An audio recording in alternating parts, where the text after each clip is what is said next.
give us some. You did, sir? How's your crystal ball working tonight? I love it when he says that. All I have to do is gaze at the door. Tongue in cheek question, I'm not gonna hold it. What is your best guess as to What are the worst television? I watch everything on Netflix now, so it doesn't matter. Doesn't matter.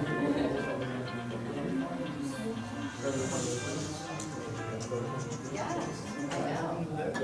It's been all over the radio too. How we doing? Moving along the solar?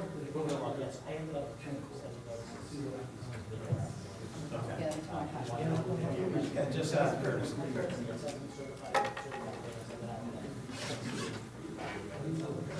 Yeah, at least you know what's going on. Yeah. Well, like I said, that's the deal. At some point, I thought it was 6 months. That's like there's a standard of care that you follow in other units.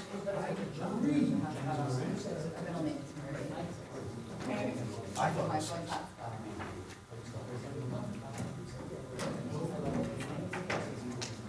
I've heard 6 months for land use. So then I would turn right around and say it's bad faith to request an extension 5 months before it's needed. I mean, let's not play that game. Success comes in cans. Failure comes in cans. It's what the DEP tells you. Yeah, that's how that works. I'm trying to do everything in my power to find a solution that works for him as well as for others. And I am not going to back off and making my comments at the meeting tonight. All right? You want to minimize potential projects. Yeah. Yeah, we I actually tried to see be the messenger here. Yeah, we got nothing to hide, good faith vote. Yep. Cool.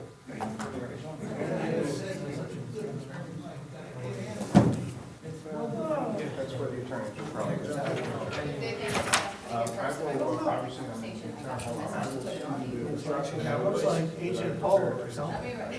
They put new photos in the hallway upstairs and this is Sarah's desk. It is, it's an old photo.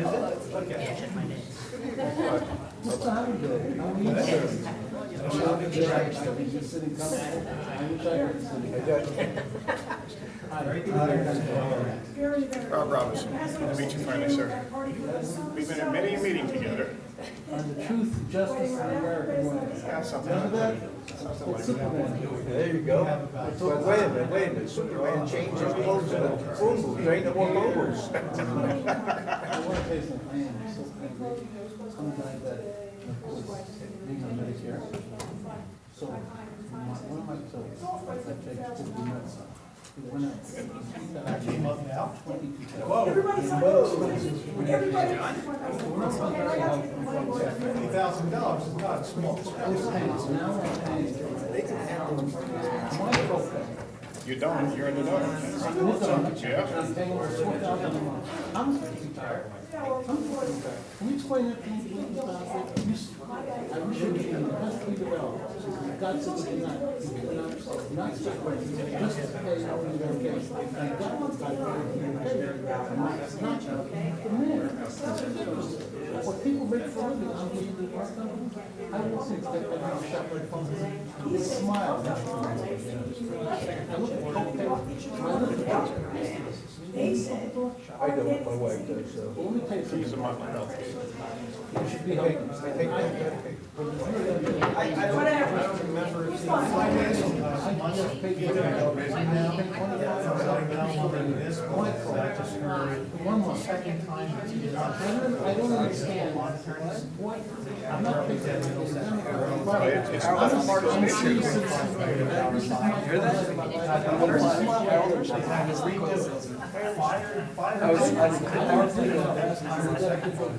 hers. I forgot when I turned it on. I heard it pull over. The same day. Every time, you know, you grit your teeth, Very say you're gonna do it again because it's better than the alternative. If you didn't, Look this up, Blue Metal. Gravity is our friend. It says it's the most expensive. that's crazy.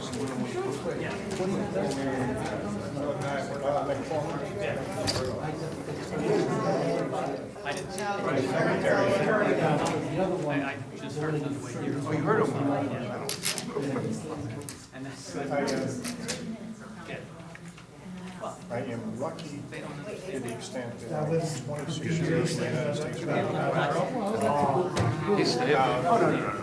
Covers, I am on now on Medicare, but my, what would normally be my supplement is my military insurance. So I will never have a donut hole. They will cover my prescription.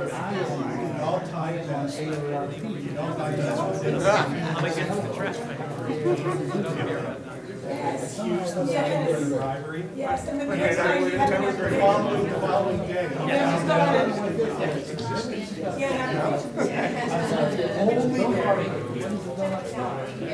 Well, I have a dear friend, Bill knows him, Bill Borelli, lives 3-4 doors down, is a diabetic.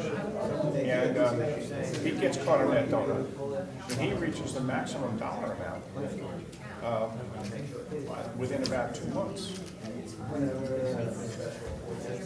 So you can imagine what he is paying.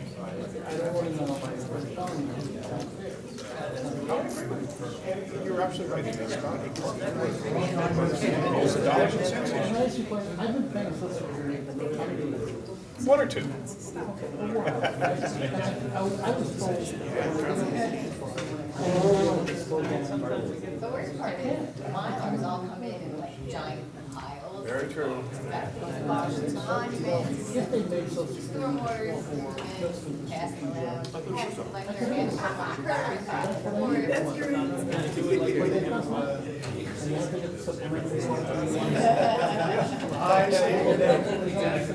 See, but, you know, this is our goal. And when you're faced with this kind of payments, just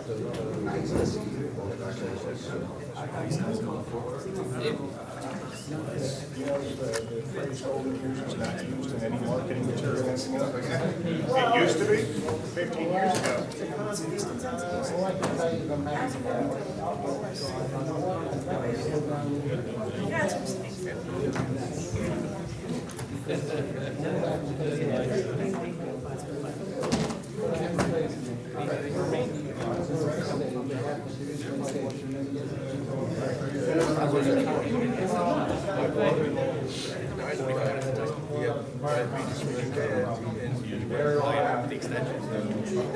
blind about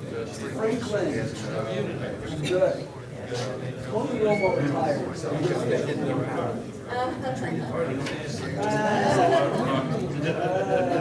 Romo's gone.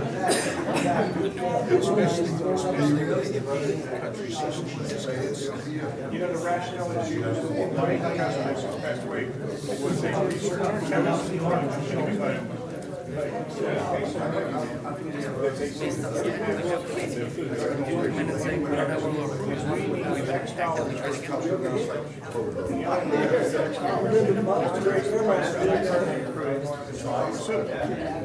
You got no one to fold. Hold the meeting to order. Please rise and salute the flag. Pledge allegiance to the flag of the United States of America, to the republic which stands one nation, under God, indivisible, with liberty and justice for all.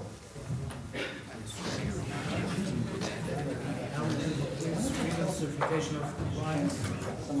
The time, date, and location of this meeting is published in the Asbury Park Press and posted on the bulletin board in the office of the Township of Lakewood at least 48 hours in advance. The public has the right to attend this meeting, and minutes of this meeting will be available for public inspection.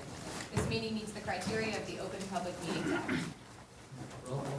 Mr. Grunberger. Here. Mr. Franklin. Here. Mr. Hipperson. Here. Mr. Flansbrough. Here. Mr. Herzl. Here. Mr. Renner. Mr. Fallman. Here. Mr. Graffos. Mr. Cotillo. Okay, swearing in professional? State No, your name. confirmation recording says, I'm sorry. Yes, it is on, thank you. It's on. Okay, I'm sorry. That's, state your Swearing name in for the record. professionals? Do you swear affirm the testimony you give this evening will be the truth, the whole truth, and nothing but the truth? Yes. Okay. Ally, is there any changes to the agenda? We have 2 items as noted on the agenda that have requested to carry. The first is SB 2218, Lakewood Shopping Village, as I'm sure you're aware. Mr. Gross was here on that application, had indicated to me over the phone they were requesting to carry to a future meeting date. They didn't know what date was going to be best for them yet, but would be willing to provide new notice, which I think is probably best given that they've carried a few times anyway.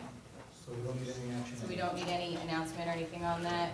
We'd have to rely on Excuse me, future. you've got something coming out of it. There's this recorder here, it's like backed on. Oh, I'm sorry. There's another program on here. It's probably yourself you're hearing, it's Yeah. slightly Yeah, delayed. no, it's everybody, you can hear it. Oh. I usually have it muted, Is sorry there a ball about game on tonight? that. Okay, thank you. Is this one you're here for? Yeah. When you switch the show. Mr. Jackson, do we need, you want to announce it, number 1? Members of the public, be advised, number 4 on tonight's calendar, SB 2218, the application of Lakewood Shopping Village LLC, has been adjourned to a date to be determined in the future. Notices will be provided at the appropriate time when and if the applicant comes forward with their application. The second request was for SD 2188, Aaron Sperber. They had also requested to carry to a future meeting date. They may have a date in mind. Well, we would go to the next meeting. Harrogate asked us, and we're trying to work with Harrogate so we don't waste the board's time and end up in a fight. So Harrogate asked us to carry it to the next meeting. I don't know what your next available. Our next meeting is April 25th. We do have 12 public hearing items on that agenda. We can stick it on there, or we can go with the May public hearing date, which has 2 items scheduled so far from today's tech meeting. Are you okay with me? Yes. May 23rd is the public hearing date. Well, could we be on the May? There's nothing scheduled on the 9th as of now because the board's intent was to hold that for anything that carried from April 25th. But if you want to schedule it, that will be your one and only application so far until we see what happens on the 25th. So let's do it for April, and then we'll carry, we'll see if anything is carried. That's an option as well. I believe that the board will be catching up on this layover that we've had with these carries. We only received 2 or 3 applications for the April tech meeting that we held today. I only received 4 for the May tech meeting next month. So I think we have a little bit of a lull where hopefully we'll be able to catch up on these public hearings. So do we have a motion to move it? Second. So motion is second, all in favor? Aye. Any nays? No? April 25th. Members of the public, be advised, number 2 on tonight's calendar, SB 2188, the application of Aaron Sperber has been adjourned and will be heard on April 25th, 2017, 6 o'clock. This meeting will, there will be no further notices.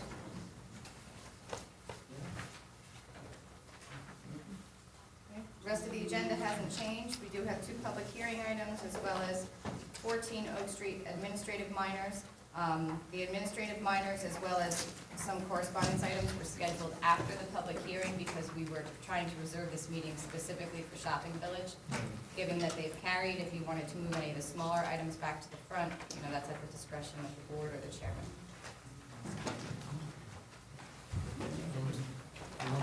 Yes. We'll go to the correspondence, then we'll leave. Okay. We have 3 correspondence items, one of which came up with a meeting with Terry today, so it's not actually listed on the agenda. I didn't want to make a last-minute change. But I believe Mr. Flannery's here with an explanation on what they're looking for. Yes, So which one are you on? base Tova. So it's not on the agenda? No, it's not. Listed on the It's not listed at all. There's no variances, no anything at all, except one issue. We, Terry, do you have any report? Do you have any No, comments? if I can summarize, Chair, Yes.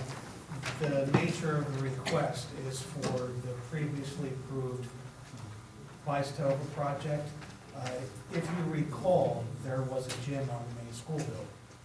What they want to do, and we're going to let Ryan talk about it, they want to relocate where that gym is being situated, and as a result of that, change an internal access drive and lose a few parking spaces. They still well exceed parking per UDO standards. And they want to talk with the idea of, if the board's okay with it, just to do administrative.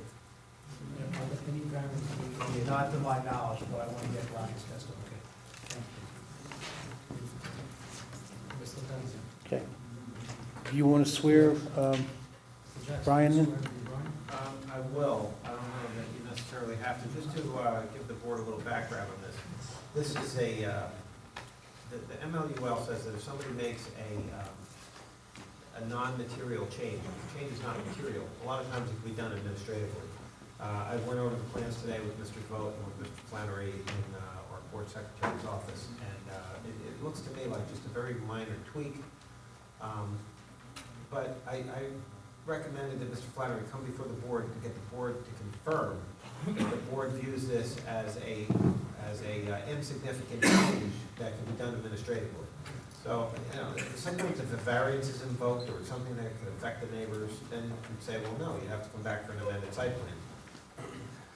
You know, eliminating one parking spot when there's many that are, or a couple of spaces when there are many that are there, that could be viewed as something that's not material, that, you know, the bureaucracy just gets carried away.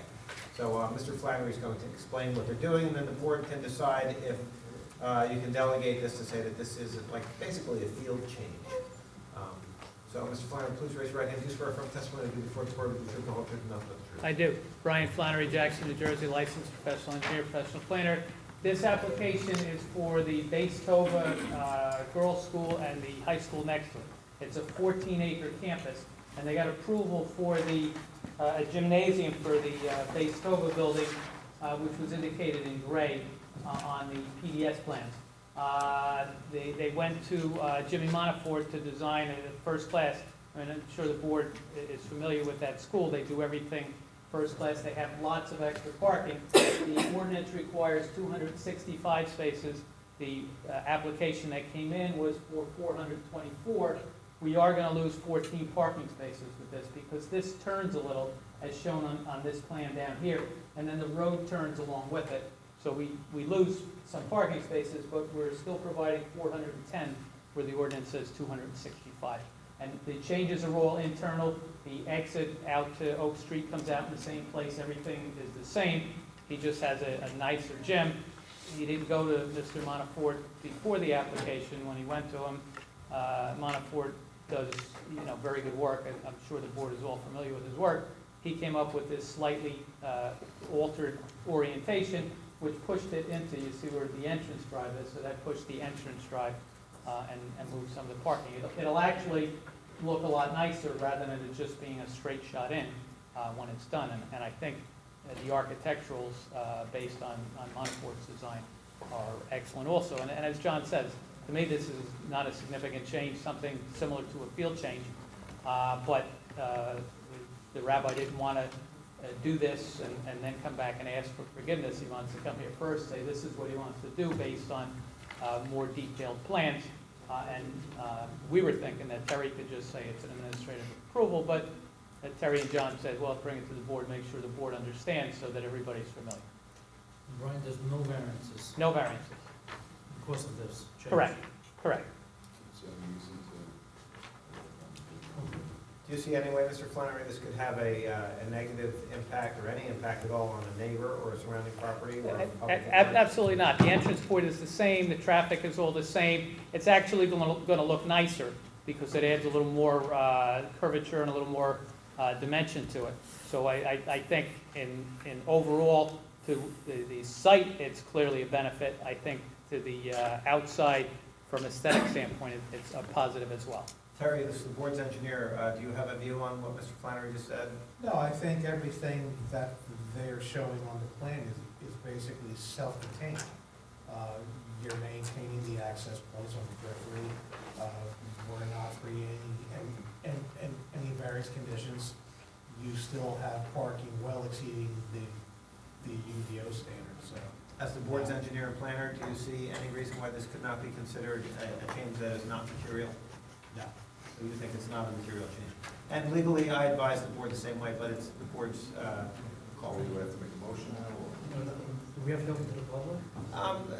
It's just an administrative matter. You make the determination based on what you've heard, if you think it should go to the public. Do we have a motion? Second.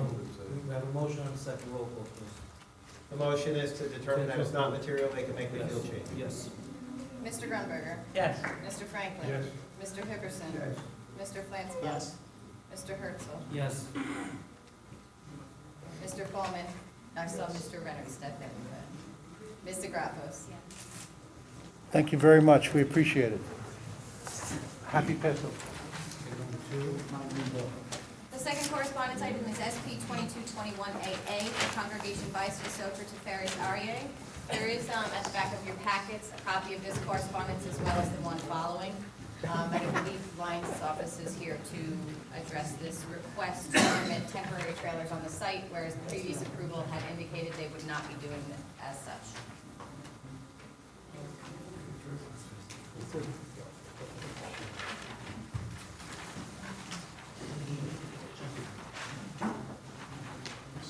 Terry, do you have any comments on that? This is the first time I'm actually seeing it. So, just to give you a little overview, they can't, Let's read it. Typically, correspondence items don't go to Terry for an official review because they're supposed to be considered immaterial. But I'll give him a copy of what was submitted so that he has it. Value his opinion. let me give you an overview, and then Which one is that we'll understand. It's SB 2221, it was just recently approved, and there had been some testimony that the applicant would not be utilizing temporary trailers for the school. So actually, the testimony was that the board said, we want to see those trailers. We don't like allowing you to do something and not seeing it. So they said, we'd like you to, if you want trailers, you got to come back and show the board what you want to do. So the applicant went ahead and is. I don't remember that. I remember saying they're not bringing any trailers, they're not bringing down any trailers, and there was opposition here. There was somebody. I think it was Mr. Klein, if I remember correctly, stood up and he wanted to know about the trailers, if I remember correctly. And the board, there was a lot of back and forth. Based on my reading of the resolution, the board basically said you have to come back if you ever want to do trailers. And that's what we'd be doing now. So this would be temporary trailers. They're not looking for long-term trailers. They're preparing a site plan. This would be a temporary trailer where they can go ahead and. What do you call temporary? How about, I'll let, whatever the board says. Give me. There's no enforcement, people keep the trailers there. for No, there years. is. These days, that's. I know, but If he says a year, it doesn't mean anything, it hasn't. Louis, they've been cracking down. The town's been cracking down on those dates and going back to people who got approvals when I sat on the board and saying, your approval was for X amount of time. Now you need to take that trailer down and come for a new permit. They've been doing that the past number of months, and I think Ally in the engineering office can probably When do you confirm. think you're starting to build? Well, they're going to for architecturals, getting a site plan, going through compliance and building, and having a building finished, it takes 24 months, however you cut it. I don't know, but I mean, even with So are you? 24 months is perfectly fine, perfectly fine. These are temporary trailers that we need. They're hiring an architect, they've hired us, and we've got to come on board with a site plan. Mr. Chairman, if I may, I'll read the relevant part of the resolution that pertains to this. It was in response to Mr. Klein questioning whether or not they'd be putting temporary trailers or additional trailers on the site. In response to his question, Mr. Penzer had represented that there would be no trailers. The applicant has no interest in going outside of the building and wants to contain the students within the building. In my opinion, that would be that the applicant really is not intending to expand the school beyond what they had designed and received approval for. I do understand the request for temporary facilities during construction, which I think is what the temporary trailer ordinance, the provisions in our ordinance for that, I think that's what that's for. But I also understand the hesitation with trailers, given the history of how they've gone from temporary to 10 years. So, Terry, trailers are legal for a school? My As an understanding is that the zoning officer, she has authority to grant them up to 2 years, I believe. And Temporary? I believe there's a few extensions, and I believe the town historically has been very liberal in granting extension after extension. Not in- Parking be for the trailers? The parking, the site stays the same. There would be no change to the site. These trailers are placed back in a gravel area. It's currently gravel. Whatever the existing parking would be, everything remained. They're not changing the use. Are you having more students? because No, of no, no, no. The applicant has two choices now. Either he can go into the house and renovate the house and put $50,000-$60,000 or more into the house to make it usable for 24 months, and then come forth with a site plan, take down the house which he just built, and build a new building, that's his plan. Or he's thinking, instead of putting the money into the house, rent the trailers, put the trailers there, and basically use the trailers as their main sanctuary room, usable room, keep the house as a couple offices as needed, and in 24 months, this whole site gets cleaned up with a proper site plan. What, I didn't know for a year. Whatever the board tells us, the board says we have a, go ahead. The house will be used for school purposes, for offices, or it's going to be rented out? No, no, no, no, no. There will not be another It's gonna be used for school. school For this purposes. school only, there will not be any other schools on this site. And you don't have any more students? The applicant told me that was very clear with that. He's very clear that, I asked him today on the phone, I said, give me your limitation. I know the board is gonna say, we can't have this forever, we can't have trailers hanging out forever. I asked him for his limitation. He asked me for 3 years. If the board gives it 2 years, he'll accept 2 years as well. He's just gonna have to move a little fast with the architect. Usually it's not us holding up. I feel more comfortable with the 2 years. If yes, if you need an extension, you come back. And at that point, if he needs an extension and he has no site plan, he has nothing going on, the board will tell him to go jump in the lake. If he has a building halfway up and he's doing the construction, he needs another 6 months, then the board will be a little more credible to the board. Do any of the neighbors need to know about the trailers in that money? They wouldn't know about it. I mean, if they went for a temporary permit, like a 3-month permit or something like that from They go to from zoning office Fran, and get it. They don't have they to would go- get that. The ordinance is allowed. Aside from the fact that if they were present at the public hearing and heard the testimony, Correct. you wouldn't be permitting trailers. Right, that's my question. Maybe they were here and they were under that assumption. I believe Mr. Klein would be here tonight. I think he was the objector. Mr. Jackson, what's your opinion? He is. He's right behind me, so why don't I move over and let Mr. Klein? What Ali just said, maybe someone was here present at the last meeting and is not present today. But technically, the That's the zoning office can dilemma sign with it this. If off. somebody makes a representation, and I always go by the, hey, wait a minute, I mean, what does it say about the process when somebody might have been here, they got the board's ruling, they heard the representation, and all of a sudden they go to the site, there's trailers there, they say, hey, wait a minute, how did that happen?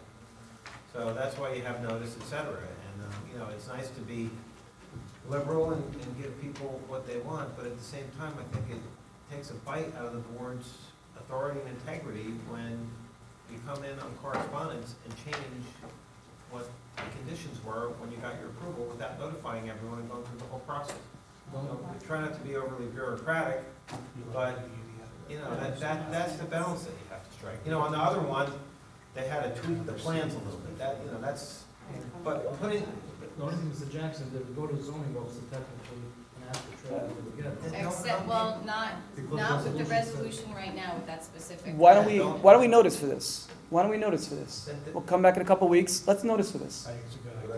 Let's notice for I this. think That way, it's a material change when that's in the resolution, so yeah. I don't want to go amend the application, but I think we should notice, come back on the correspondence after we sent that notice to the neighbors, if that's the board's wish. I think that makes, No problem. we're, I think that's the safer course, and I don't have a problem with that. Just send the certified letters, put it in the paper, notice is given. It's not an actual application. I mean, we should, just ask for an amendment pursuant to the statute. I don't know the chapter or verse offhand. we'll write it. Talk to an attorney, get that. We send notice out all the time. We'll Mr. notice. Schmucker, while you're here, one of the board members was asking about your comment just now that the house was going to be torn down, whereas I pulled up the minutes from the January 3rd meeting as per our recollection. You had indicated that the classroom was going to be, that the house was going to be converted into classrooms anyway. Correct. So, The house was going to be converted to classrooms, and now when they started considering construction and putting the money into the house, and I believe they said during the meeting as well, they're going to be coming with a site plan in the next couple of years. They were considering, do we spend the money and put the money into the house? so now, to clarify, rather than convert the existing house, you want to tear that down, put up some trailers, and then one day come back for a site plan? No, we want to leave the house. We want to leave the house as the plan shows. And use that. I think you also have to ask yourself, it's your community. Do you want, do you want this? Or do you want, It seems to be a pretty significant change to go from converting the existing house to using trailers instead, when your original testimony indicated no trailers. And to Louis' point, or Mr. Fulman's point, it stays like that. You're you're making that pathway easy. You know, do you like to drive around and look at, you know, an old house and trailers, or do you And want a when I nice? see trailers, you have to be fair to schools, it takes them time to build, That's- so you give them a temporary, That's the balancing act, yeah. solution. Looking at, But there's a lot of temporary solutions out there that have been there for years and years and years. So in previously, that was correct, there, One second, the please. UDO talks about this. Okay, so. It's in the school section, it's 18-906, G, temporary classroom for schools. The zoning officer may approve the addition for a period not to exceed 2 years. The trailers must be educational purposes, must meet the building code, must have a site plan showing setbacks, parking, and other buffer requirements, an ADA-approved walkway, and the zoning officer can grant up to 2 one-year extensions. So Terry, you It's just in the said, standards. Is that for a new but you just school? said that it's an No. addition to the school. Right, This is that's, temporary that's, classrooms. that's So the in- issue in we come up here, with is, You can have this as a primary school. the zoning officer is not permitted to put to give temporary trailer permits for a school on a site that is not currently Right, a school. the temporary So- trailers, when you're bursting at the seams and there's a school The there. temporary trailer That's not what this is is. predicated upon this board granting either a site plan or a change of use to a school first. So without the change of use approval, which was to change the house, now they're asking for just a trailer. no, we're If they don't asking, use the house, one second, if they don't use the house, only trailers, Well, it does say, it says at the site of the school. at the side of the So school. that would be, That's why I asked them, the interpretation would be the change of use allowing the house as a school. So if you don't have the house, maybe that's it's why I not asked required. them in the beginning, if he's using the house for the school purpose. Yeah, but there's So no I school. wanted to be an addition. When you There's go, no when you approved go One there, second, one at a time. The difference is, I think the ordinance is trying to facilitate, if you have a school that grows and is bursting at the seams, they want to expand, they can let them have trailers so the kids aren't, 85 in a little room. But this is a site where there's no school there now. So that ordinance does not apply to this. You're starting a school out with trailers in this circumstance. You're founding a school that's starting with trailers. Think about the consequences of that. And then everybody will want to do this, and everybody will have a special reason, and then you'll have trailers everywhere that are new schools.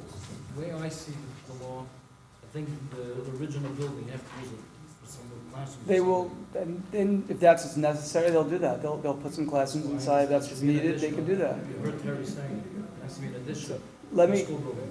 either way, let me go back to my client, let me discuss with my client, let them discuss their needs. We're all being, they can watch us live, if they may be watching right now live, they can discuss it, they can figure it out. We have to notice anyway, we have to come back in front of the board, and we'll do so. Okay, thank you. You got it. Okay. The next one's easier. Our next correspondence is also from New Lines. It's regarding SD 2130, New Central Properties. It's a request to clarify some variances listed in the resolution.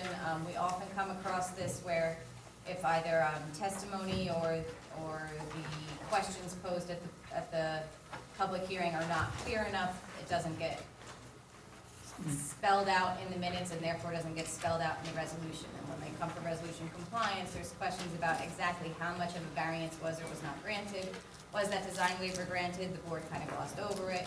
So I think this is a case like that. It's even a little bit more clear than that. We actually, this has been totally compliant. Everybody signed it. It went to Jeff for final review. Jeff does a very good job doing his final reviews for signing before he signs the minor subdivisions. He read the resolution which says proposed lot 1.41 would contain approximately 10,700 square feet, and 1.42 would contain approximately 11,000 square feet.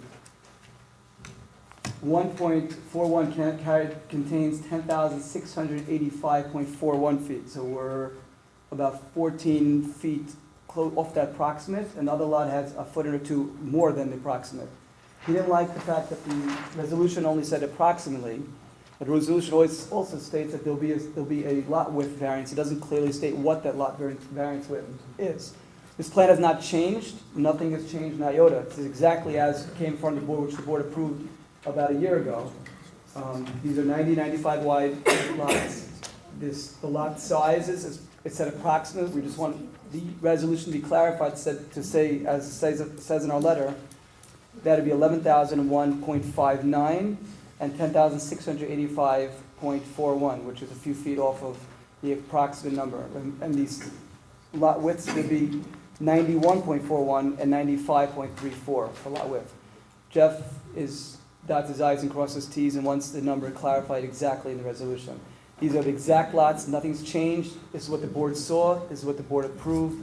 He just wants it clarified, and he's right to have it clarified. So we ask the board to clarify the resolution. Any questions on any board members? What's the lot width, what's it supposed to be? What's 100. It'll be, the board granted the variance from 100 down to 95.34 and 91.41. What does the resolution say? If you go through the resolution, they called out, the letter called out saying there'll be lot width variances needed. It didn't say a number. Does the resolution Again. say that the board approved the lot width variance? The resolution refers to the letter, to Terry's letter, and the letter stated there's a lot width variance needed. It didn't state exactly what the lot width variance would be. After the hearing, Does it say in the resolution that there's an approval for a lot width variance? correct. Chairman, I do have the minutes available on the overhead if you're interested. He's right, the resolution should say what the width is as per the plan. I don't know how that happened. It was probably an oversight on our part. Now we're more careful. We review every single resolution, we pass it back and forth, we go over every single number. This is the original plan. This is the original plan, this has not changed an iota, has not changed a drop. Right, it looks like the testimony was just that the two lots were in between approximately 11,000 square feet and 10,700 square feet. Okay. No problem. I just clarifying the number, we're not asking for any change, we're asking for extra units, not actually anything different. Can you send me an email with the requested language in the resolution? Yes, and a copy of that plan? Our letter also states exactly what the number is. Send me an email tomorrow if the Will board do. grants this, which I would recommend. That was all. Do we have a motion? Second. Second, roll call. Mr. Grunberger. Yes. Mr. Franklin. Yes. Mr. Hipperson. Yes. Mr. Flansbrough. Yes. Mr. Herzl. Yes. Mr. Coleman. Mr. Kraus. Thank you. Good Thank night. you. Okay, now we're going to go back to public hearing. Now Number we go 3. back to public hearing, item number 3, which is application SP 2067 for Yeshiva Gedola of South Jersey, Inc. This is an extension request for a previously approved preliminary and final major site plan for a school campus off Cross Street. Evening, Paul Schneider, Giordano, Howard, and Cecil appearing for the applicant. This is an extension? Given that this is an extension, we don't traditionally, we traditionally ask the applicant to provide testimony that nothing has changed since the previous approval and that everything else is the same. Yes, this was an approval granted in 2014. It was conditioned on the governing body vacating portions of 3 streets. And of course, the governing body has a moratorium on street vacations, so that hasn't been accomplished. And there was 1 prior extension given. There's a total of 3 one-year extensions permitted. And given where we are now and where the governing body is in the master plan process, we'd suggest that an additional 2-year extension be approved. Mr. Flannery can testify as to the status of the matter and where things stand. Brian? We don't have a copy of the engineer's letter. This is most of it. There's no engineer letter. Just This is an extension for an existing approval. This is a project that's already been approved. Yeah, Mr. And Franklin, we're my talking. understanding of the operating principles for this are that the applicant can come in and just ask for an extension. And what this does is it protects them against a zoning change. Site plans don't expire, but if the zoning changes in the meantime and it's, past the protection period, it's not an expiration, it's really a protection period. So they're seeking an extension of the protection period, and they're going to give their reasons why they think the board should grant that extension. All right. So I think it would be fair, enough for them to just give me an overview of what it is and why they seek the extension. Mr. Schneider, you agree with that analysis? Sure, but, No, what I just said, do you? oh, I agree 100%. All right, thank you. Please, Mr. Flannery, Mr. Johnson, we can give a 2-year extension? It's been a while since we've had to deal with these because of the Permit Extension Act. Mr. Schneider said so, it's, we can give 2 1-years. I don't have my copies. My recollection in the past is that The applicant may request a certain number of one-year extensions, but the board can grant them simultaneously to be applied back Was to it back. 3 one-year extensions? Yes. So, Yes. yeah, 3 1-year, you could just say you give them all at once. And the testimony was you've already received. Correct, So correct. this is a request for the remaining two. And I think And the like I reason said, is that- because the township committee is lacking, or they're not giving vacation right now. Well, they're going to explain it, but like I said, this is just a protection period. It's not, the site plan's good for years, until the zoning changes. You swear affirm the testimony you give before this board will be the truth, the whole truth, and nothing but the truth. I do. Brian Flannery Jackson, New Jersey, licensed professional engineer, professional planner. As Mr. Schneider indicated, the reason we're here is the approval that was done in August of 2014. Condition number 15 was that the applicant should make applications to Lakewood Township Committee for vacation of portions of, and it lists the 3 streets. The applicant did that in a timely manner, and the answer that we got back is the master plan is being updated. It should be done soon. When it's done, we'll give you an answer. We came in last year thinking that it would be done within a few months because that was the representation. And this board knows about the master plan because you guys do the master plan. And at this point, it doesn't look like it's going to be done soon, so we're asking. What happens if the township does not want to vacate property? This whole application goes down? It was subject Well, to that's, vacation? then we would come back and amend it to adjust it and do whatever needed to be done. We think that the applicant owning properties on both sides, it makes sense to vacate it. We don't know what that answer is. I don't think we're gonna know that answer for a while, and we're asking for these extensions so that we can give the township, give the planning board time to do the master plan, give the township committee to consider it, and nobody has to rush or litigate over something that is occurring because the township committee is being responsible in waiting for the master plan to be done first. Was work started on this project? The building is built? Oh, no, there's no building. This is the Strickman campus. It's in the Prospect Triangle. It's on the opposite side from the fairways. If you remember back then, the applicant originally was coming out to Cross Street. They said we'll have no access on Cross Street. We'll leave a buffer. Yeah. They shouldn't be able to get permits because they're not out of resolution compliance. They haven't fulfilled all their conditions. So they can't get. Right, nothing's been done. This is not going Well, to. yeah, it's just something that Right, they're required to get. the If land they has don't, their stayed in approval's that. no good. Time. I'm sorry, thank you. If they don't get their street vacation, their approval's no good, so they would have to come back and get an amendment to their approval. And they'd probably have to do a lot of changes to their plans because their Yes. street's critical to them. Yeah. No problem. Okay, thank you. Any questions from any board members? Okay, what's that? We'll open it to the public. Please come forward. Thank you. You want to take your notes off there? Sure.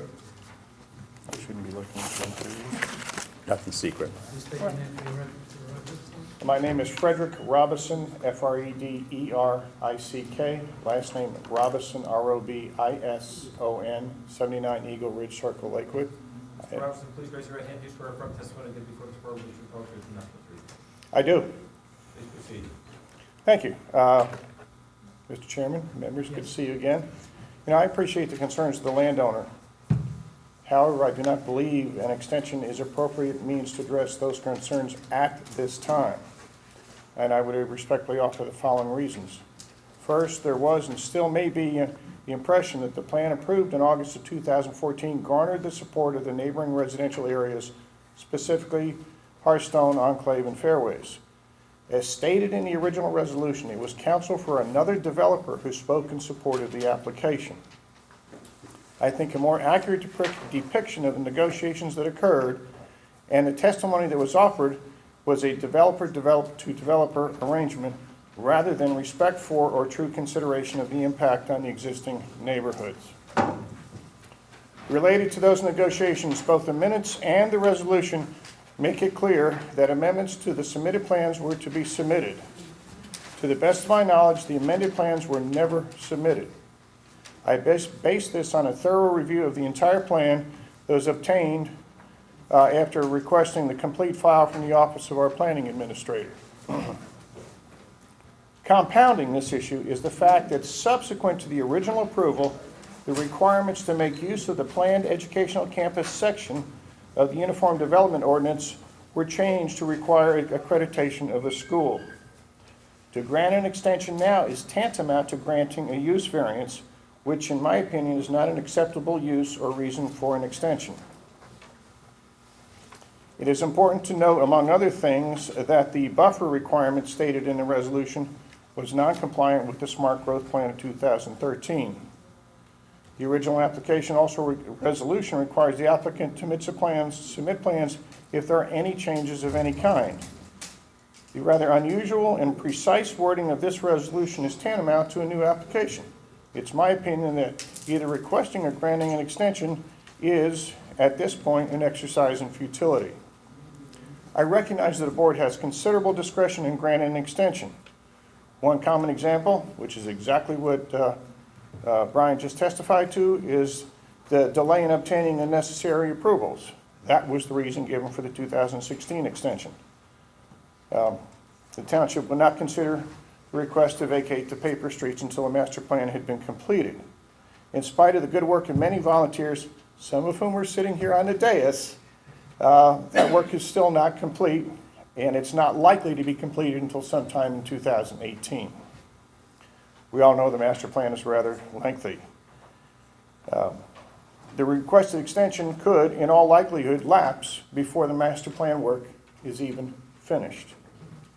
Approval of water and sewer service from New Jersey American Water was another condition of the original approval.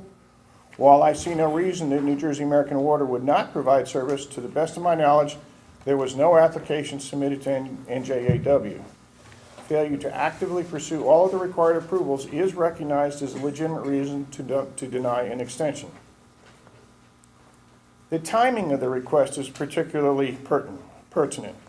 The original application was approved in August of 2014. In 2016, a one-year extension was granted for the very reasons provided then and restated tonight. That extension does not expire until August of 2017. It is both premature and unreasonable to grant an extension 5 months prior to the effective date. Last, discussions have already begun with the landowner on a different plan that I believe would gain considerable support from the adjacent neighborhoods. I believe much progress can be made between now and August. However, if these discussions do not bear fruit, then the applicant can appear in July, present timely reasons for an extension, and allow the board to render a decision that does not stand the risk of being defined as unreasonable, arbitrary, or capricious. In closing, I respectfully request that the board table or adjourn the request for extension until the July meeting. There is no notice requirement for an extension or any other burden that would be placed on the applicant if this matter is adjourned. God willing, just like at the last meeting, there will be an opportunity to present a plan that garners considerable support that addresses the concerns of the three key neighborhoods, as well as the personal and financial needs of the applicant. So I would ask you to delay this until July. Thank you. Thank you. Brian, why are you coming for extension now? Well, the municipal land use law clearly says that we can submit, and you should submit, before the application expires. If I felt that we were going to have a master plan and a decision in a timely manner, maybe we wouldn't have even needed to do it. But I think even the neighbor that stood up said he doesn't expect it till 2018, and he may be an optimist. So based on that, I think it's the appropriate time. I don't think the discussion would be any different in July. There's nothing prohibiting us from asking for it now, and we would just spend more of the board's time in July rehashing the same items. In all likelihood, you're coming back from another plan in 2 years. Yes, The town- yes, and as far as pursuing all the other approvals, if the governing body says no to vacations, that's just wasted time. That is the key item to determine. As soon as that decision is made, the applicant will pursue this, or, as the neighbor indicated, if there's something else that's better for the property, and the applicant is certainly open to that, but he doesn't want this approval to lapse, and the municipal land use law allows them to request this, and I think it's appropriate for the board to grant it. Yeah, Mr. Khalid. It's open to the public. Mr. Khalid. Please raise your right hand. Do you swear or affirm the testimony you'll give before this board will be the truth, the whole truth, and nothing but the truth? I affirm. Usually when we get up over here and we complain about certain stuff that is going on with approvals, with applicants and applications, is about the residents in Lakewood. This is a typical plan that the board approved that didn't only hurt the residents in Lakewood, it hurt the developers. When you approve a project, not only was he given a waiver on roads and sidewalks, he was actually given a permit, approval to build apartment buildings on a public road. This board approved it that way. Then he takes this application that was approved by this board and goes and gets investors and developers to put in money, and they are not aware that this approval is faulty because it was given approval on a public road. I'm not even talking about vacating road or giving waivers. I'm talking about the building approval is given on a public road. So when you approve stuff, I know this was in 2014, not only did you have to take in consideration the residents surrounding that neighborhood, you're supposed to take into consideration the developers that are coming for approvals, because this guy that came for approval for what I got approved, but the next guy that is also a developer that is investing money in there is basically investing money on this approval that you gave that he can't build on because it's on a public road. It just gives more awareness. I'm not saying that you should not approve it or approve it. I'm just to give the extension. I'm just saying is this application should open your eyes to be more careful next time when you're asking about public roads, especially putting buildings on public roads that is not vacated yet, to be careful because it not only hurts the residents, it hurts the developers. Thank you. Harry, can you explain, how was it possible that we gave permission? to Chairman, build I on don't public have road? the file Well, with me, I was not It prepared wasn't, to it's discuss it. conditioned on vacating the road. That condition was in the resolution. It wasn't a secret that So was. there's no, They come with a plan that said that their plan requires that the road be vacated. Mr. Flowery explained that. So there's nothing unusual or improper about that. okay, thank you. Mr. Hopper. I point out, as a matter of property law, a property owner continues to own the underlying fee out to the center line of the roadway when there's a public right-of-way over there. So they still own that property, even if there's a public right-of-way over it. What they're required to do is get the public right-of-way vacated, Right. and then it reverts back to them. So there's nothing unusual or improper. We deal with that on a regular basis. Mr. Hopkins, please raise your right hand. Do you swear affirm the testimony you give before this board will be the truth? I finally faltered on that. Let me start over. Mr. Hopkins, do you swear or affirm the testimony you'll give on this before this board will be the truth, the whole truth, and nothing but the truth? I do. Please proceed. William Hobday, 30 Schoolhouse Lane, Lakewood, New Jersey. The 2013 Smart Growth Plan specifically dealt with the triangle, the cross-street triangle. And there was a condition in there that said that there will be no ingress egress on Cross Street, and there will be no ingress egress on Massachusetts Avenue. The only ingress egress would be to Prospect Street. That was part of the plan. That has been adhered to since that time. The triangle was supposed to only have access to Prospect Street, or Prospect Avenue, I'm not sure which one it is. And therefore, with the condition that I know that the township has steadfastly agreed that they are not going to vacate any more streets except on the easternmost area next to the Parkway. And the fact that this would be a violation of that Smart Growth Plan. The new Master Plan Committee is not going to be completed until at least the end of 2017 or 2018. And I doubt at that time if they would change that, that zoning because there's so many residents in that area right now, and the congestion is so dense that it just can't hold that many more. Now, especially a high-density application like this, that is going to feature that many students in that small amount of area, and dumping all that traffic back onto Massachusetts Avenue. It's uncalled for. I think that there was some misinformation along the line in this transfer of this properties to another, but it's a bad deal for all, and I hope that you will deny this application. Thank you.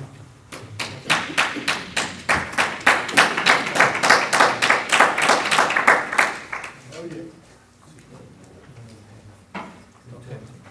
Anybody else in public would like to be heard on this application? Please come forward.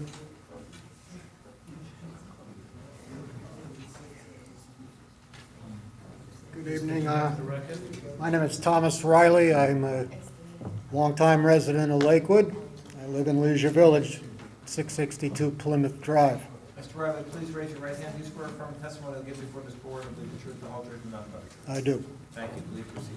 I'd just like to make a comment to the board at this time and request, and this will probably be quite the surprise, a complete moratorium on any further building or expansion until new noise and pollution levels are reduced, traffic patterns re-examined, and the smart growth plan of 2013 be amended to better reflect the more recent and future surge in population. The original plan, I think, called for a population increase of about 5,000 per year, and I'm pretty certain by just judging the amount of traffic that goes by my front door every other day that we've exceeded that. That's all I have to say at this time. Thank you very much. Thank you. Anybody else in the public like to be heard? Seeing no one come forward, close it to the public. We have a motion on this application.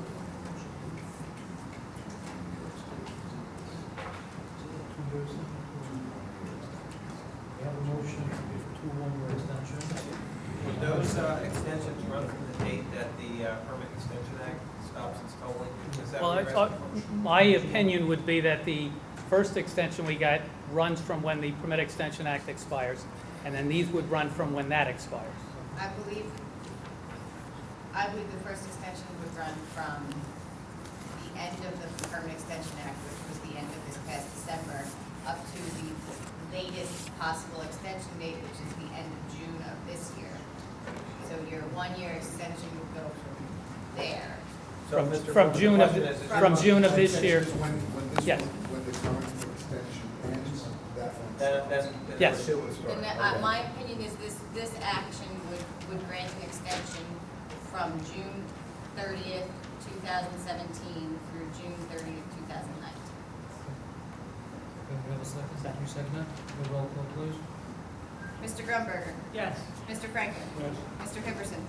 Mr. Clancy. Yes. Mr. Herzl. Yes. Mr. Coleman. Yes. Ms. Zagrafos. Yes. Thank you. Thank you. Mr. Schneider, I'd ask you to send me an email with language that you think Sure. would be appropriate to capture the sequence. I gladly will. I'll lay out the logic and I'll look at it, but I want to get the proposal from you for language. Gladly. Thank you. Thank you.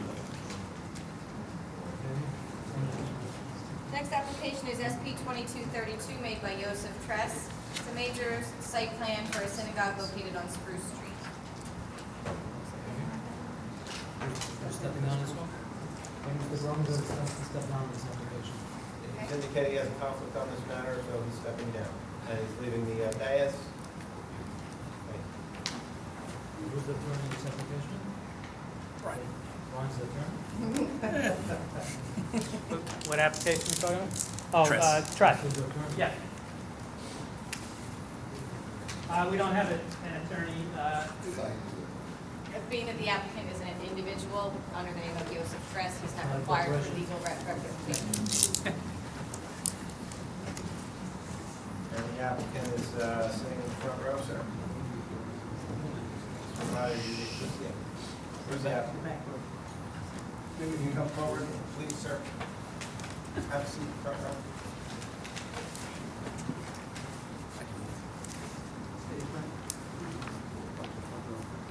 Just grabs his applicants out of central casting. Okay, Chairman. Yes. There are some waivers listed in the letter which the board has to act upon.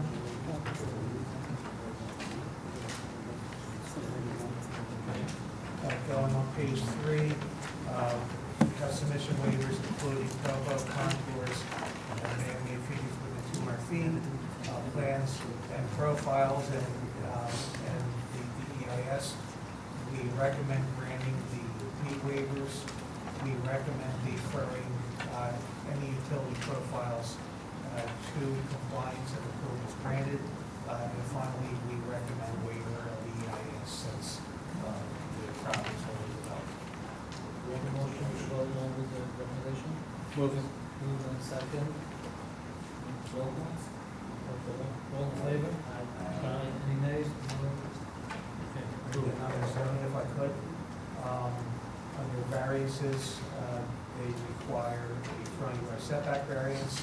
They require buffer relief with regard to the adjacent uses, and parking is within 5 feet of the rear property.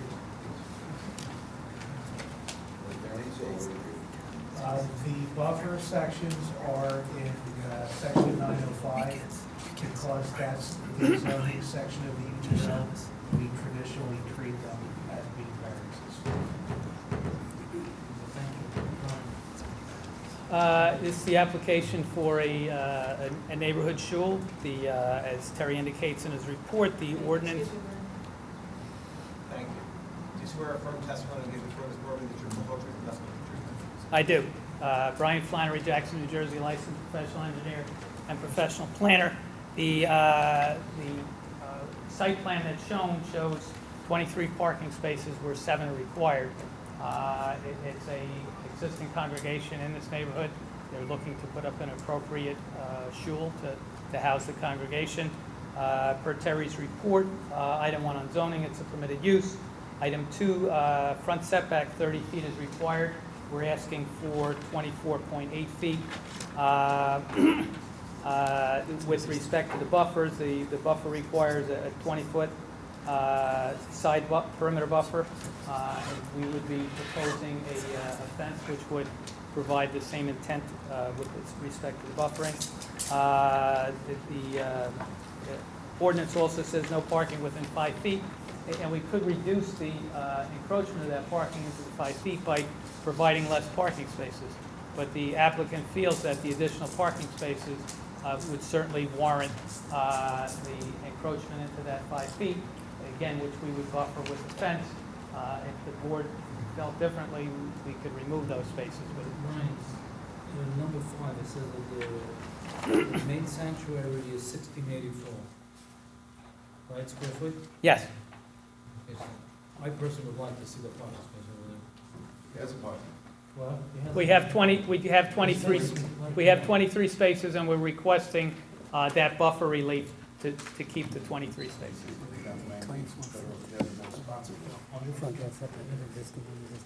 I'd rather give you the buffer and have the parking spaces. Yes. It's a pretty big center one. Yes. The existing building that's on site was 24 feet front setback, which is why the applicant proposed the same 24 feet, so there's really no change in that. The relief that's requested is relief that provides a benefit. The benefits of it certainly outweigh any detriment, and it's my opinion the board can grant that without any detriment to the zone plan zoning ordinance or with the good and welfare of the neighbors. Referring to Terry's comments, we would need to get DPW approval or have private trash hauling.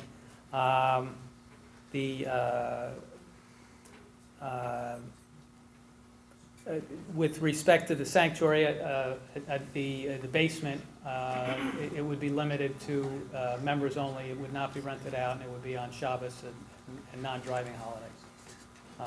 And the other comments in Terry's report, we would agree to satisfy the conditions. Any questions for any board members on this application? Welcome to the public. And the public would like to be heard on this. please come forward. You swear from testimony you give before this board the truth, the whole truth, and nothing but the truth. I affirm. I'd like to ask one small question from Brian about the Simcha Hall. What is the parking requirements for a Simcha Hall? The ordinance doesn't have parking requirements for a Simcha Hall. The applicant is agreeing that it's going to be used on Shabbos and non-driving holidays. Therefore, there is no parking requirement. But let's so hypothetically, if they use it in the middle of the week, what would be the parking requirements? But the parking requirements would either be on a per seat basis or an area basis. And I didn't look at how many seats would be there because nobody's going to be driving, so there's no parking need. Well, how does that get enforced? I mean, if the Simcha Hall is there and the seats are there, don't we need a variance for the seating? Well, it's not a Simcha Hall, it's a basement for the shul for the members to use. I'm sorry? It's a basement, it's not something we're renting it out. If the shul was renting it out, then it becomes a Simcha Hall, then it's a catering facility, and then we have to provide parking in accordance with the catering facility. I'm misunderstanding something. We have an area that could be used as a Simcha Hall. You're saying it will be used as a Simcha Hall. No, I'm not saying it will be used as a Simcha Hall. I'm saying that the members of the congregation will congregate there on Shabbos and non-driving holidays. When they walk to shul to pray, and after they pray, they'll congregate in that area. How many square feet is that area? It's the entire size of the, About 2,000. about 2,000 square feet. What's the occupancy of 2,000 square feet? It would depend on the type of use, but that could be somebody's basement.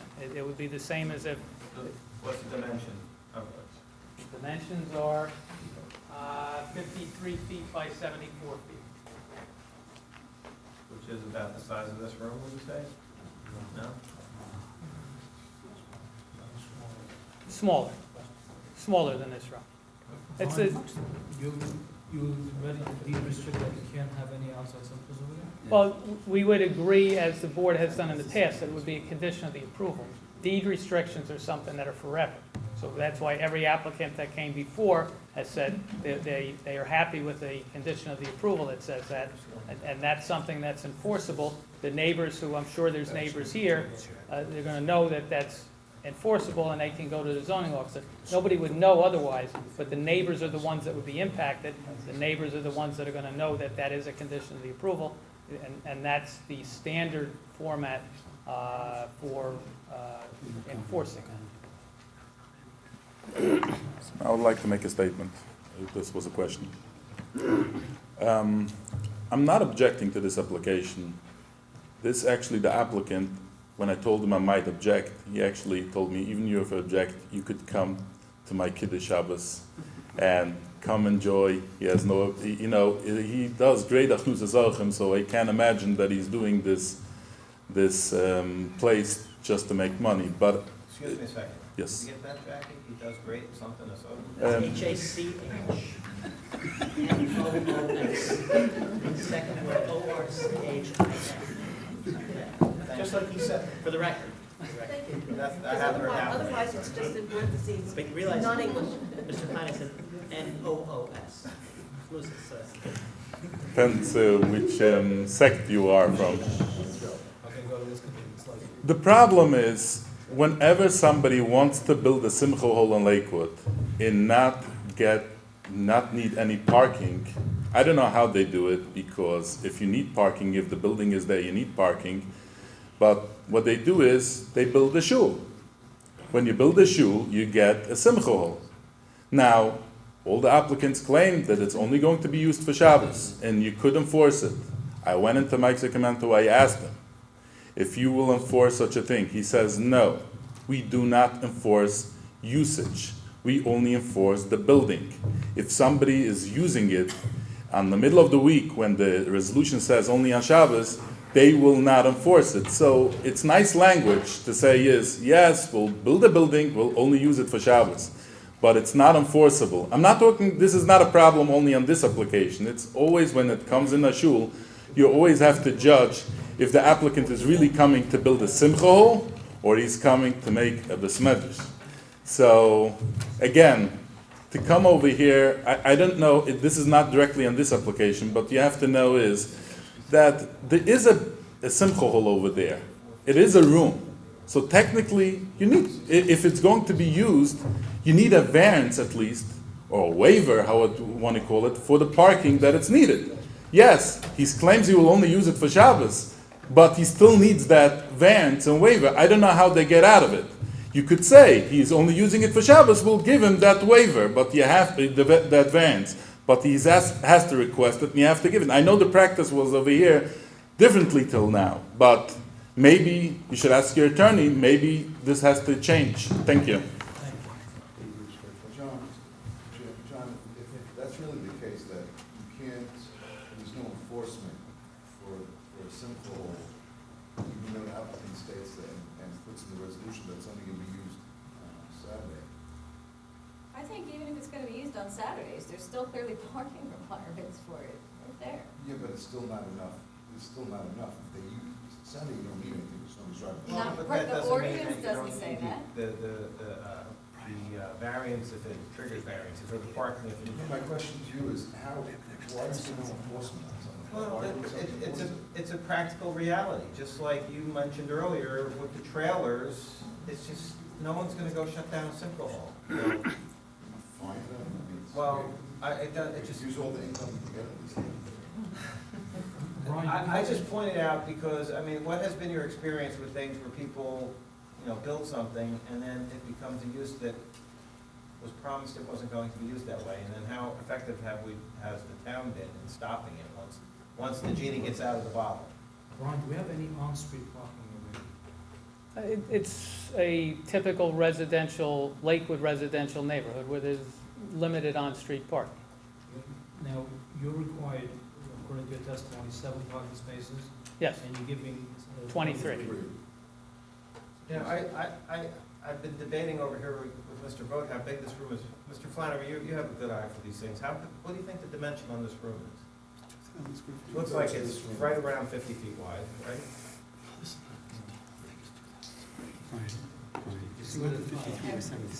I counted 33 tiles going back, so if you're 2 feet wide, that's, 66 feet long. Mr. Vogt says no way, it's bigger than that. Well, and also, My point is, this is a big room, and I think this is about the size of that. The 50 by 70 was the basement, so the 50 by 70 is 3,500 square feet. The Simco, or the room that could be called a Simco Hall, is 2,000 square feet. So that would be 40 by 50. And this room, I mean, you could count the ceiling tiles. John will know how big it is. Mr. Frank, Yeah. do you know how big this room is? It was 44 by 60. 44, so there you go. 24 by 60, so 50 by... So you back wall. Well, each one of the tiles is a foot. So my point is, this room is a big room. Think of what, and then the neighbors say, why is there no parking here? Why is all this? You can get a few hundred people. And I'm not saying whether we should approve it or not approve it, but try to get your concept of exactly what they're asking for.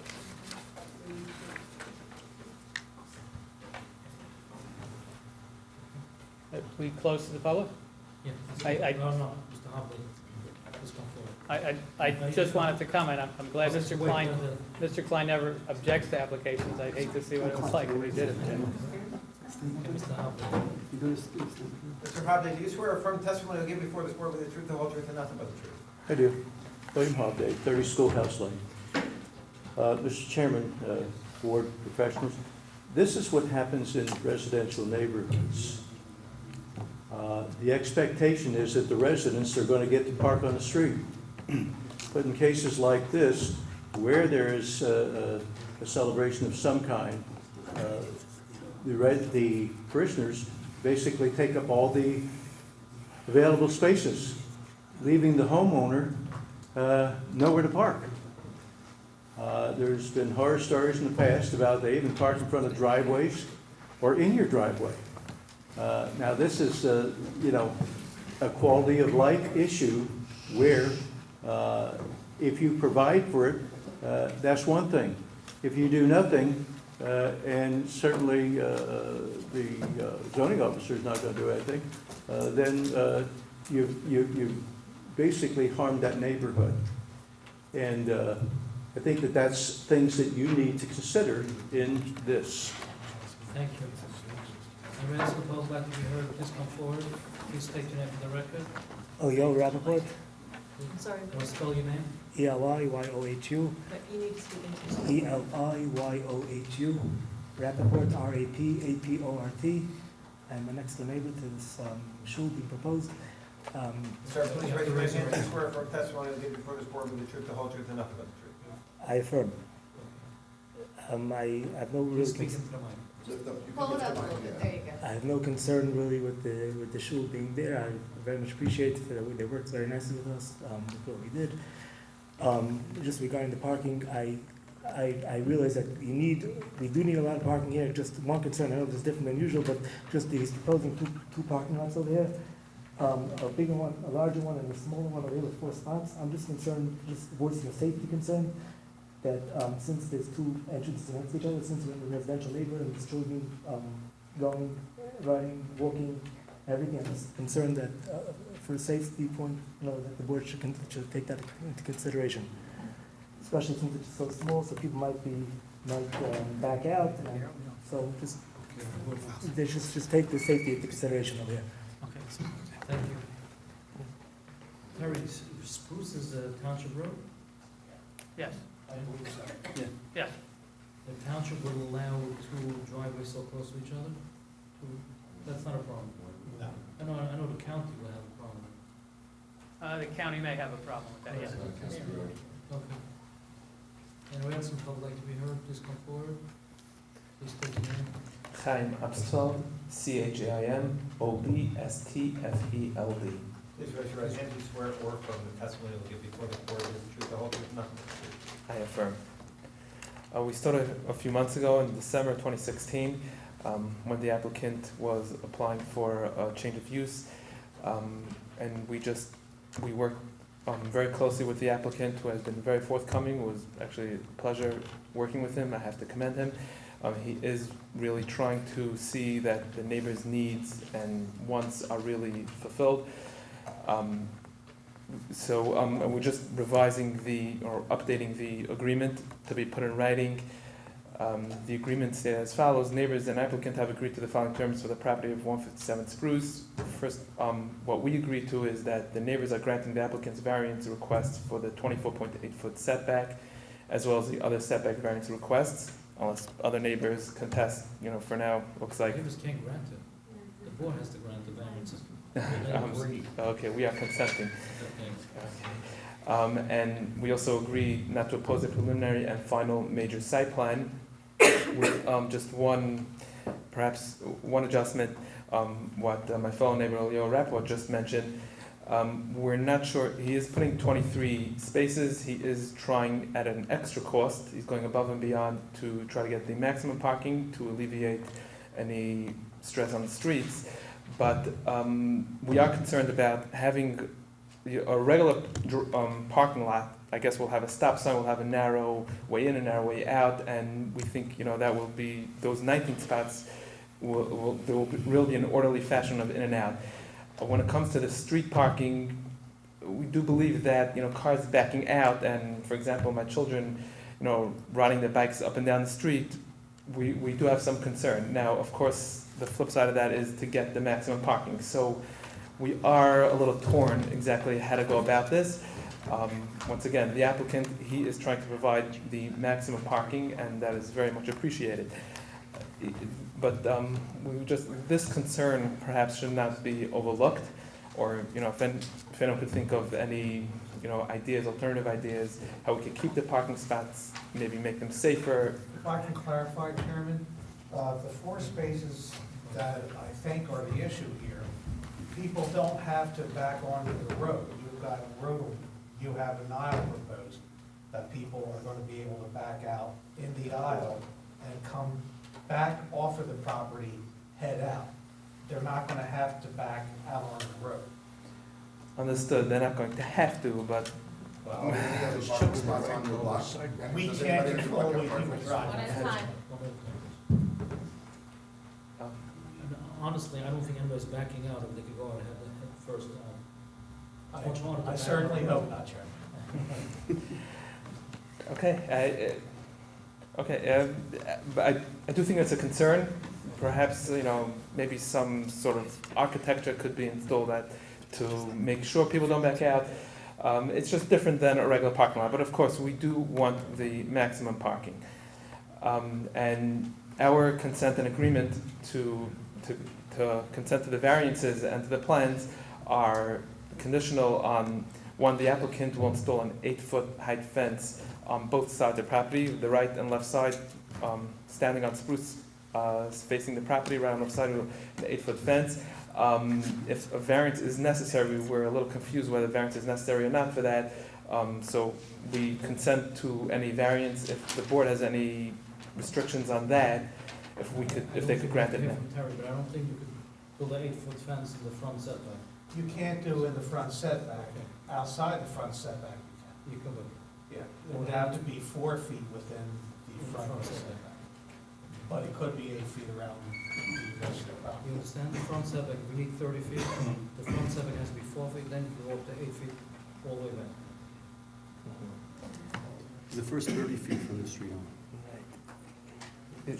Is that something that could be overridden in this case? I don't think so, I think we have to make 8-foot fence. You would not want to have 8 foot within the front yard setback because you would be creating an issue with people not being able to see cars backing in and out. It'll be a Okay. site, Building's not ready. right. One at a time, please. Okay. Okay.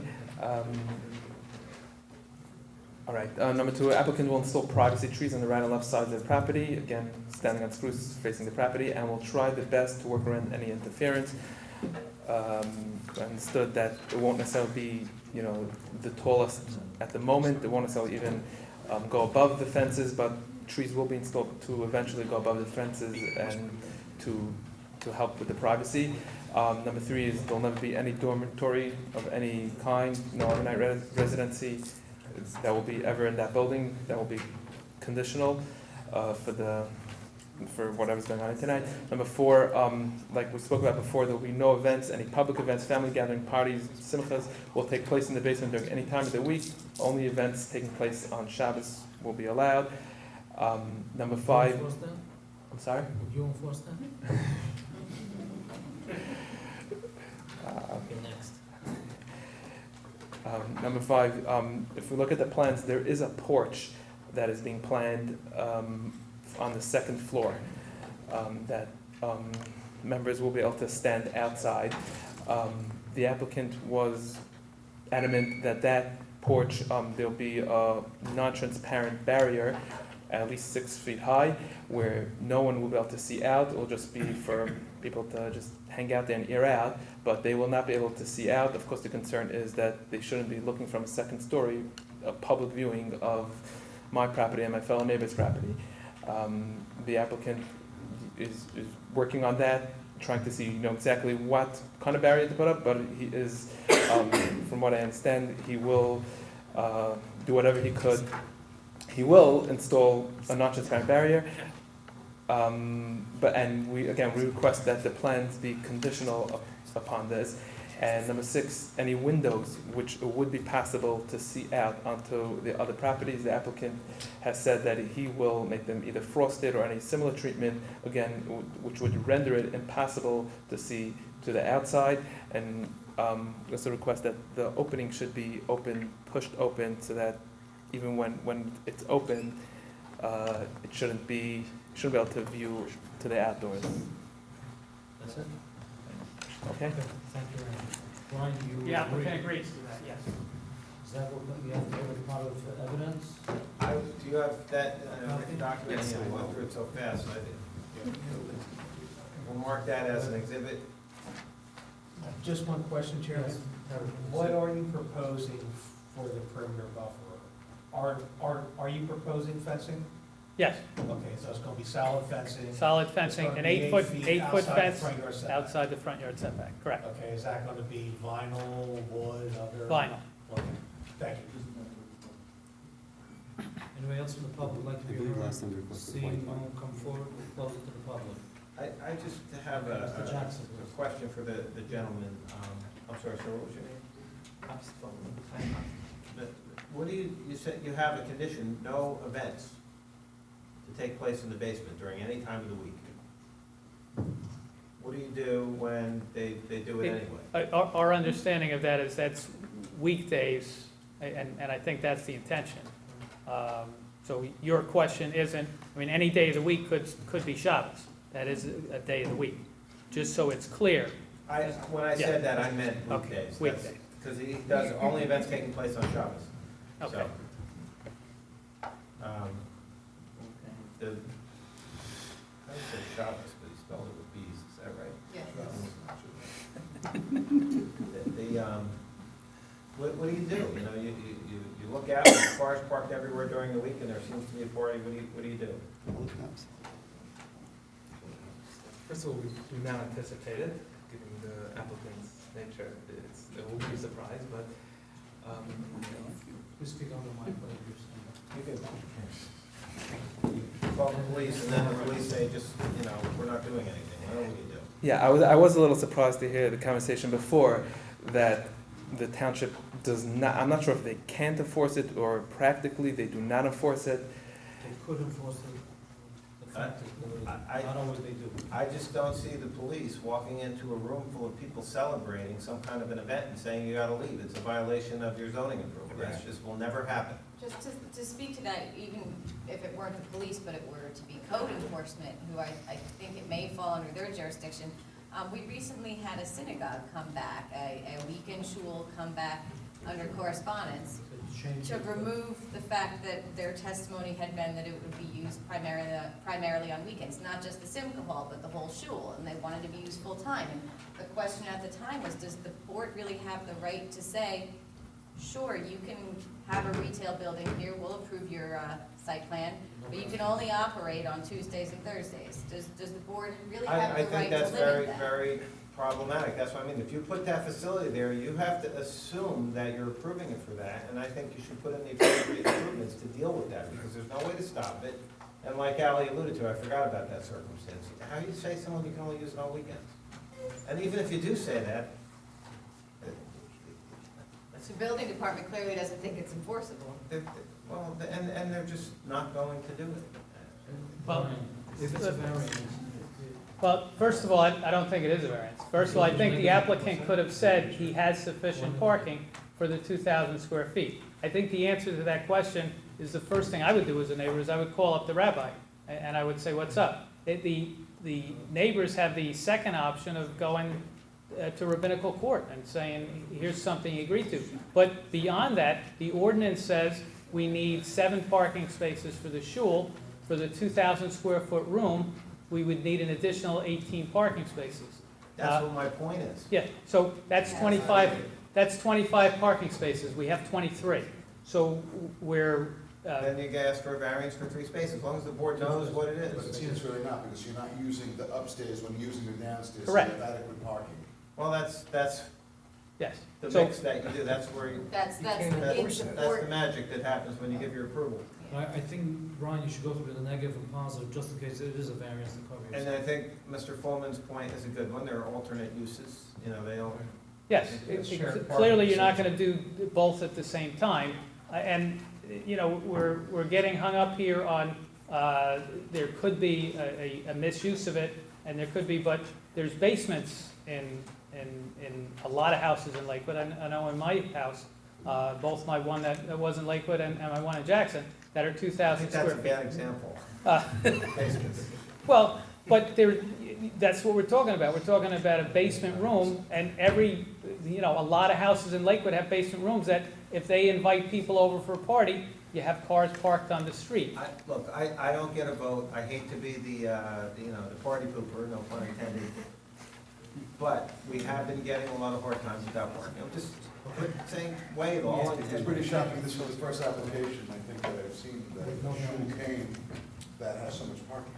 That's marvelous. Right, so So, So Brian, do you want to go through the positive, negative criteria? Well, obviously, I don't think we need to look at the positive and negative criteria because I don't think it's a variance issue. But I think what we're showing here is more parking places than the average shul. We have a rabbi who everybody that spoke of him has indicated that he's of good character.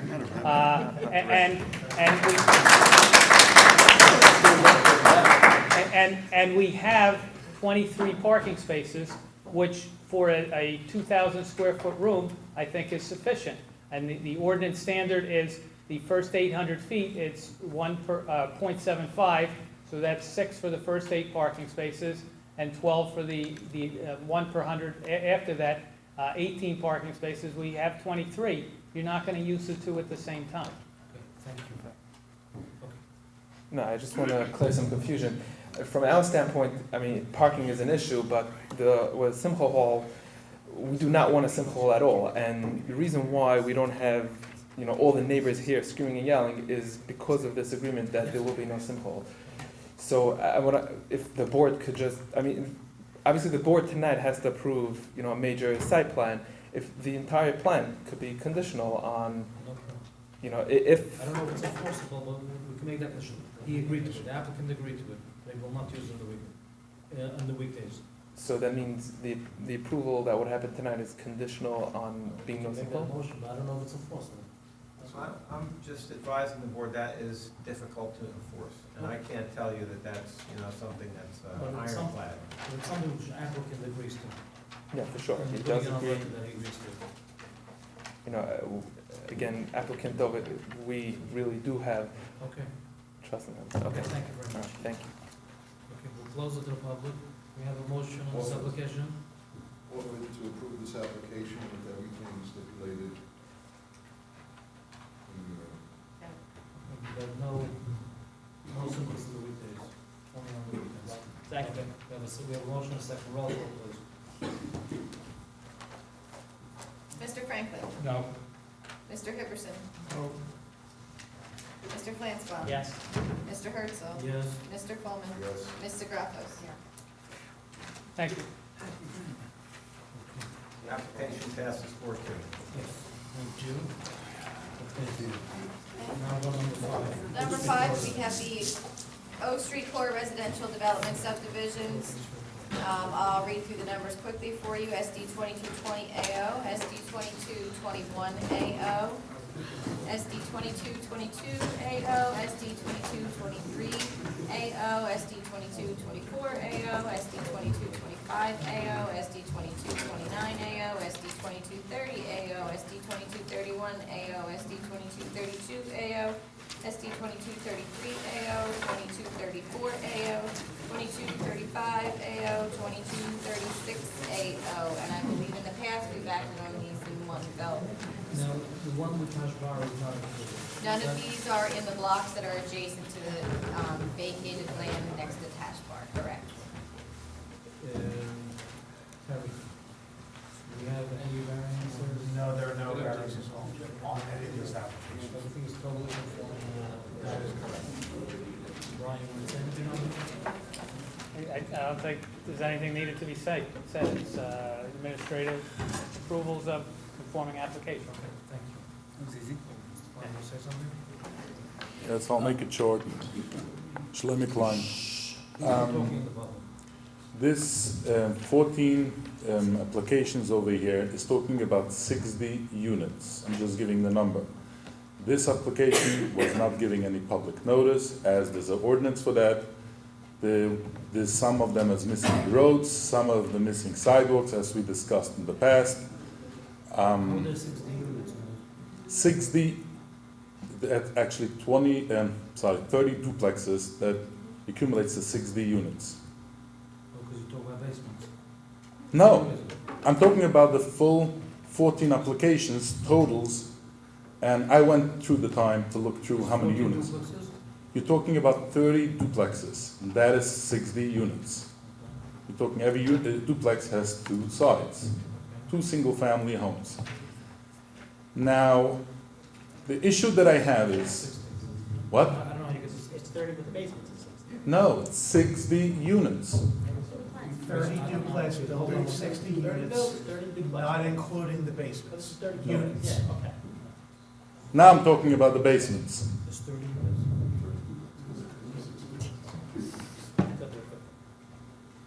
And this all gets approved just, the board does not ask any questions. And this was done by the township. I know it sounds wrong, but this has nothing to do with the planning board. The township committee gave you instructions to do that way. And even me speaking over here is done under discretion, and the chairman of the board gave me permission, and I'm thanking him for that. The only issue that I have is the above 60. What we're talking over here, they're selling these units. They're selling it as 2 rentable basements because you didn't get architecturals. So you're talking about 2 rentable basements plus with separate entrances. Each side has. Each side, each unit, each 60 of them has 2. Duplex.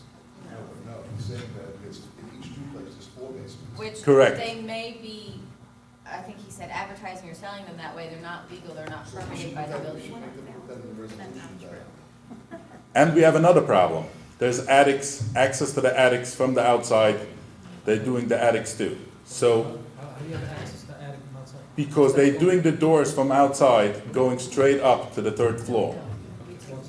Harry, did you see the architectural plans?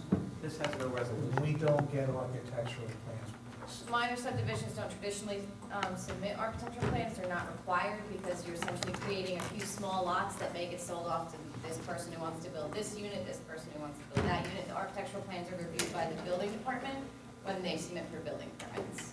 This is very similar to a lot that's in the middle of the town, that's been there for 30 years. If someone wants to go to the zoning officer and get a permit, you meet the criteria, you get your permit.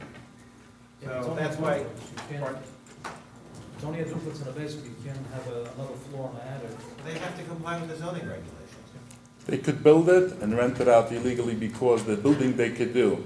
I'm bringing this out because if this wouldn't have gone to the special ordinance, they wouldn't have got the special treatment, they would have had to come over here as a regular application, and you would have been able to ask for architecturals, you would have been able to ask and to restrict them not to do this type of behavior. Same way. What? Checks, makes sure he checks. What? Inspection. But then this, you think the building something, you have a right as a citizen to go and bring that to their attention, that they're building 2 basements and an attic. Yeah, I don't think putting in a resolution for a subdivision stating that the applicant can't do anything illegal, such as bring drugs in the house or build a. I'm just mentioning something that I saw by the zoning board lately. Why don't you go to the township committee? I have a better idea. The zoning board lately became very good. I think the planning board has a lot to learn from them. And this is one example.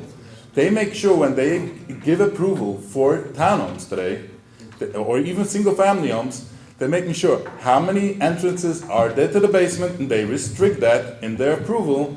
Plus, they make sure that there is no access to the attic from the downstairs. So Terry says it's not required to give any architectural. There's no way of us knowing. That's exactly what I'm pointing out. What would you like us to do now? I'm just bringing out points. You're the ones that are supposed to do. I'm not supposed to do. I'm just pointing out problems over here, and I'm letting up to our great board over here to come up with solutions or how to deal with this. They're approving now 60 units. Let's make the math. 60 times 4. Thank you very much. Anybody else from the public would like to be heard on this application, please come forward. Maybe the board can make a recommendation. One second. Okay, hold on 1 second. Mr. Grumberg, what did you say? Maybe the board can make a recommendation to the governing body for some sort of ordinance about this. There is an ordinance, and the ordinance says you're only allowed to have 1 rentable basement, so anybody that was to put in 2, and it's illegal. And they're right there in front of everybody. It's not something they're gonna sneak. Somebody that's building an apartment in the attic, when they're building it, it's right there in front of everybody, they're not gonna sneak. There's inspectors that go out and inspect these things. So, So what's the point? it's Mr. Klein's point. I'm saying there's laws already. There's nothing the board to do on this. And he's comparing use variance applications at the zoning board with conforming applications at the planning board. 2 different applications. Okay, thank you. Okay, please state your name for the record. Avram Sharabi. You don't have to, No, okay. this isn't a hearing, you're. I hear- Spell your name, please. Abraham, A-B-R-A-H-A-M, Sharaby, S-H-A-R-A-B-Y. I live in Chestnut, and Oak Street actually does affect us a lot, because there are a lot of units that are gonna be built there, they're already approved. I hear Mr. Klein's dilemma, I hear his request, I hear what the board is saying, but I'm confident that the board would be able to find a solution somehow. I don't know how, if Mr. Grunberger's idea of putting a resolution in putting a comment in the resolution, or somehow to make sure that it'll actually be only 60 units and not times 4 with having an additional tenant in the attic and another 2 in the basement. Thank you so much. I would absolutely put in the resolution that they can't do anything that they're not supposed to do. I would absolutely, I make that motion. We should put in the resolution to make sure that whatever they do is legal. These don't have I just resolutions. don't understand what else. We don't make resolutions. Okay. That's standard condition number 15, you must comply with all laws, regulations. I mean, the construction department has to do their job. Right. We need a motion on this? Do we take a motion generally on the? Well, just Yes, all in yes. favor? And the object of this hearing is to make certain that it meets the criteria, that we've reviewed it, that your engineers reviewed it, it's had a chance for everyone to look at it, and you're determining whether or not it complies with the requirements for this, special district. Do we have a motion to go along with the whole Oak Street corridor? Move, do we have a second? Second. Second, we have a motion and a second. Roll call, please. Mr. Grunberger. Yes. Mr. Franklin. Yes. Mr. Hipperson. Mr. Flansbrough. Yes. Mr. Herzl. Yes. Mr. Coleman. Ms. Zagrafos. Okay, thank you. Motion approved. Public portion. Anybody from the public would like to be heard? Oh, it's the first time tonight. Just something in the correspondence today one of the correspondence came up today. Legally, yes, you could do it, but as public transparency, even the township committee understood that they should not. They used to do in the past give the resolutions and the ordinance that they're going to pass right before the meeting, and the public, once they have an opportunity, the ones that want to look at it before it goes to the public meeting. The same thing over here. I understand that you don't have to give public notice for this correspondence, but to give it right before the meeting and not have it online or give some time for the public to review it, it just sounds like it's being sneaked in. I am not judging your professionalism in looking at it, but it's public transparency, as this township committee recommends, and the planning board, as you see as we videotape the review meetings, and this planning board is letting this happen, so that means the planning board is promoting transparency. I think this is a good idea, that there should be a cutoff date when a correspondence could come in before the planning board, not just right before the meeting. Thank you. Anybody else from the public would like to be heard? Please come forward. Irving Heilbrun, Heilbrun, 18 Goldcrest Drive. I just want to make, 18 Goldcrest Drive. I just want to make a general observation that when the plan board accepts or gives approval for all these houses, they have to take in the density, all the cars, all the traffic. I mean, I try to go to BMG every day. It's just getting longer and longer to get there, because whatever they approve only cul-de-sacs where there's not just one unit, where you can only build sometimes 4, they build a lot more. Every unit, the house itself takes 2 cars, the basement takes 1 car. We're talking about 3 cars in every unit.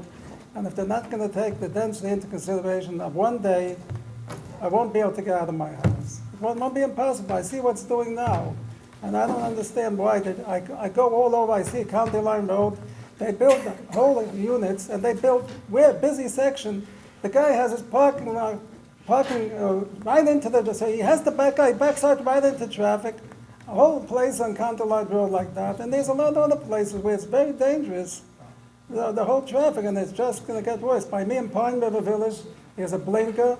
Nobody stops. A blinker means that you have to slow down. Here, the speed limit is 40 miles an hour. Nobody slows down. They drive like the New Jersey Park. Thank you very much. Thank you very much. Anybody else from the public would like to be heard? Seeing no one come forward, we'll close it to the public. Approval of minutes. All in favor? Any nays? No. Approval of bills? Second. Motion to adjourn? Yes. Adjourn.